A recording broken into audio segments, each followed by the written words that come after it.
Greetings, creatures of the net. Curious here to keep you curious, and welcome to the next episode of the Sneed Shredder Drops. And today, and in this episode, we're discussing the good drops, the drops that you want to see out of the Sneed Shredder. And there are actually a lot of them. So let's start with the least wanted, but still wanted drop you want to get out of Sneed's old shredder, and that is Prophet Velen. So people say Prophet Velen is not that great of card to be actually good. It's like a 7/7. It's like the middle level of the OK cards, but the thing is, its effect is really relevant. Why am I saying? Because in 33% of the chances, even in zero situation, it's relevant. And by those 33% of times, I mean when you are hunter, mage, or priest, because you can utilize your hero power. Hunter, 4 face damage for 2 mana, great. Mage, 2 mana, deal 2 damage, hero power. Okay, that's pretty decent hero power. Priest, 2 mana, shield for 4. Why should I complain? And it's exactly the fact that it has that proportion in the zero situation. It's that good. In another case, if you top deck a spell damage spell, wow, that's even better. But yeah, of course, if you don't play those cards, it's not that great. But yeah, this is the evaluation why I find it really that great. Next up, King Crust. So it's basically like any of the best of the OK cards, but only it has charge. So basically, if you get it on your turn, you get massive, insane value. So you're gonna probably ask me, why it's so low? I mean, it's like 8 damage charge. It should be higher. I mean, why would Alakir be better? Or okay, fine, we admit Gromash would probably be better because he does 10 damage, but why Alakir? Well, it's funny you should say that because Alakir is next. And okay, picture this. 2 players have Sneed Shredder. 2 players smack each other to each other. One gets King Crush, other gets Alakir. If the player who gets King Crush is in turn, he smacks, he attacks, charge. Oh, Alakir is in the way. Okay, you smack Alakir. Oh, Alakir has Divine Shield, he survives. Now, Alakir's guy's turn comes, he smacks your face for 3. Okay, King Crush smacks down Alakir. He's at 2 health. Opponent most likely just kills him. And the result is King Crush deals 0 damage, Alakir deals 3 damage. Even if you have to use a card, you're still both at 1/1 card. And the factor remains, that's if the guy who gets King Crush is in the turn, which gives him the advantage. In the reverse, Alakir deals 6 damage before King Crush gets rid of him.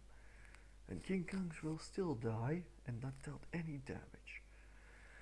And when we talk about different type of situations, Alakir can save your ass. King Crush will not protect your ass. And that's why Alakir is just that little small margin better than King Crush. Plus, if you give it a weapon, Alakir is way more. Give it a buff, Alakir is way better than King Crush, and I think I don't have to explain why. Next up, Baron Geddon. So, this card is like a 7/5, yeah, BGH, but its effect is really relevant. It's a board clear. If you play it against Zoo, your opponent has no choice than to get rid of it. Sure, in a situation where you're low on health against Zoo, it might be the death of you. But it's a board clear. It can AoE. An AoE is a pretty big thing in this game. In a zero situation, your opponent gets like 2 health or 3 health minions. It kind of controls the situation immediately, which is the most case against Zoo or Face Hunter. And that's what, yeah, pretty damn good. Next up, Troxor the Earthinator. Why better? First off, doesn't die to BGH. Second off, more health, survives a lot more. third off, it locks down your opponent's spells. Your opponent just, even if he has a fireball, you still get the 3/4, which is kind of a shitty thing, because, well, spells are 1/3 of the deck, and your opponent's chances of getting a spell is pretty relevantly big, because in the early game they pretty much used creatures. And they only use spells to answer stuff, and basically I would be pretty glad to get a Trogzor. And that is why he's pretty high up this list. He's in the good cards. Not too high, a little bit better than some of the cards I mentioned previous. Because, well, the value you get when your opponent plays a spell is big. Speaking of which, Great Prince Galivix actually is a bigger value, because his stats are better. He deals less damage, harder to kill, way harder. Also, the coin the opponent gets is irrelevant to the value you get by getting just a spell. You just get the spell, and that is just awesome. And that margin is just why Trade Prince is a little bit better. A 5-ball compared to a 3/5 is just obvious. And he's harder to kill, which makes it even more obvious why he's better. Next up, Cairn Bloodhoof. Ooh, the 4/5, it's like so shitty stats. Well, why not an 8/8? Well, 8/8 trades evenly, however, it's harder to deal with this motherfucker.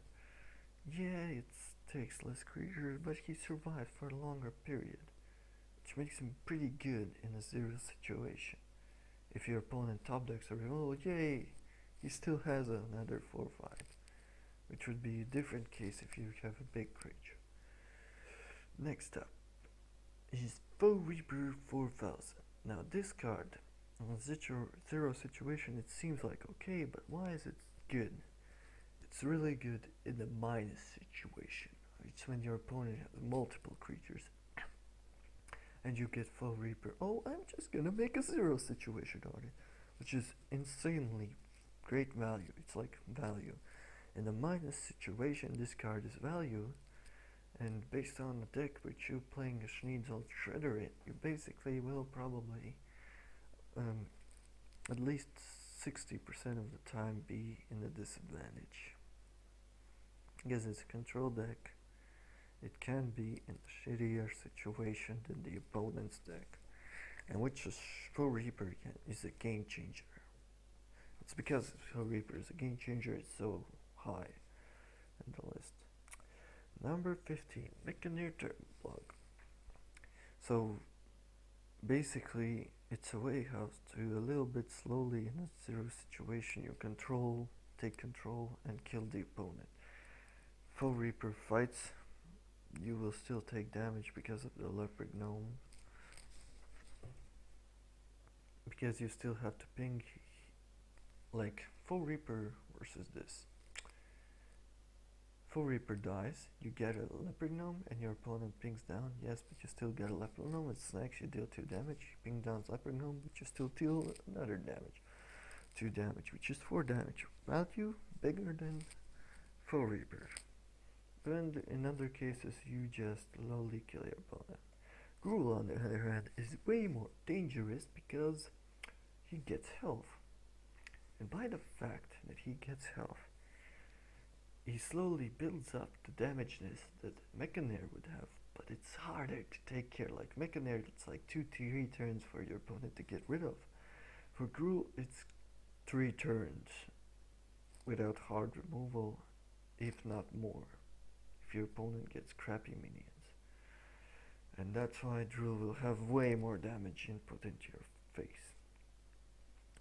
And my number 13 is Mal'Ganis. So I compare it always to the previous card in the rankings. Both players get Gruul and Mal'Ganis. What's the point of Gruul Crown Face if you have Mal'Ganis?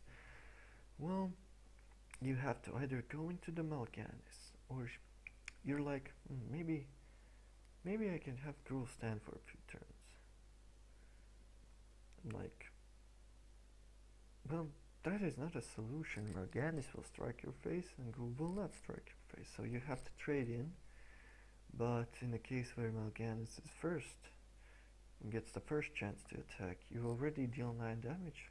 Whereas Gruul's only chance option is to trade with him. And that's why it's just that good. It's a big creature that saves your ass.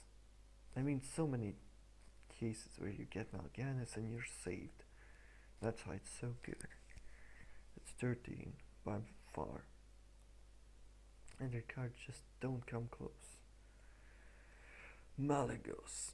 It doesn't save you, but it's kind of can handle multiple smaller creatures. It's hard to remove because of its stat. And if you top deck a spell, as in the case of a villain, you win. As in villain is easier to remove than Malygos. Even villain has the chance of just having the hero power advantage. A Malygos, I think +5 spell damage, and basically people play spells like Dark Bomb way more often and Frostbolt. Get a better chance of getting those. Getting +5 damage is better than getting double. And yeah, it's harder to kill. It can take care of multiple smaller creatures.